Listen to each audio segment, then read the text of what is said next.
And thank you for the presentation. I just want to be clear, we're handing this out in several different languages, right? And so if we have somebody who is maybe speaks a language that we don't already have it translated in, what are we doing?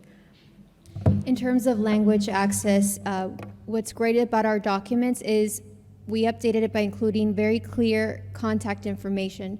So you can call directly. We have our direct number for the city of San Antonio. So if anyone has any language access issues, we're here to serve the public. Okay. That's on the renter's rights, responsibilities, and resources document, and also the notice of tenants' rights. I see it's a draft here, but I don't see a phone number on here. I see a QR code, but not everybody might be able to access that. So I'm just waiting before we have the draft to make sure that that phone number is available. Yeah. Okay, thank you. Thank you, that was my only question. This resolution is crucial in so many ways. I see this resolution as a supporting document that makes our city safer for all families in San Antonio. This resolution supports the long, ongoing effort of the housing framework, the SHIP, one step of a long march towards housing equity that began as a result of a commitment to strategy laid out by our community with the SHIP. That's the Strategic Housing Implementation Plan. On its merits, and it's a needed statement. This resolution is a statement in support of the right to safe and habitable living space, of the right to privacy, to non-discrimination, to fair process, and to freedom of retaliation. I'll tell you, when I was a kid, I was living in my first apartment, and it got flooded out. It was the big flood of 1998, if y'all remember. And my apartment complex back then would not move us. And I was living in water. The ground was wet. All my few possessions were ruined, including my wedding pictures, and nobody would move us. So I'm a young kid with a lot of energy. I start making calls. I start freaking out. I happened to be going to St. Mary's at the time. They would not listen to me. So I go to St. Mary's, and who leads me over to the law school. And that's the only reason they moved me out of a soaking wet apartment. But it took weeks. We were living in that apartment for weeks. Mold, got sick. Again, my possessions were ruined. So I understand that struggle. Hearing you today talk about being homeless because you spoke out, it really affects me because I didn't have that. I was able to get into a different apartment that time, but I remember that feeling of helplessness, that feeling of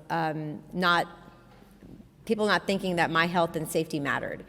So I appreciate all of you that came up to speak today. I'll tell you, fast forward to last year, where I took Chief McManus to an apartment complex in my district where people were living in squalor because they had to. It was the most they could afford. It's the most that they could do for themselves and their families.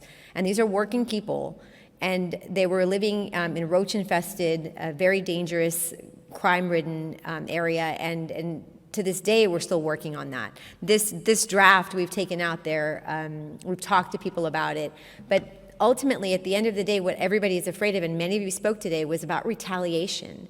This is something that we have to figure out, we have to account for, and when that happens, because it will, even though we have a renter's Bill of Rights, we will be retaliated for speaking out. You have to come to us. You have to let us know so that we can do what we can to help you. So this resolution is timely in a lot of ways, with the price of new homes, too, coming into San Antonio, where we're not as affordable as we used to be. There's going to be a lot more individuals living in apartments, and so we have to make sure that this is widespread throughout the city. And it helps also responsible landlords to understand what their rights are, and not rights, what, well, they have rights too, but their responsibilities are, to make sure that they're following the rules and they're not running afoul, because most apartments, complexes do want to follow the rules and do want to be compassionate and help. It's the few that we know about that are breaking the rules and making it very difficult for all of us. This also, as we move forward with this resolution, we have to work to ensure awareness. We all here are very aware of this. We walk out that door and there are people out there that have never heard of a renter's Bill of Rights. So we have to make sure that they're understanding what they have access to. And this can make it very difficult for tenants to advocate for themselves and enforce their rights when they don't know it, as you all mentioned here today. So again, I just thank you for your advocacy. Thank you for the push. Thank you to the committee that did this hard work. And to all the folks that worked on the SHIP, because again, this is one step in that long arc of progress towards housing equity. Thank you. Thank you, Mayor.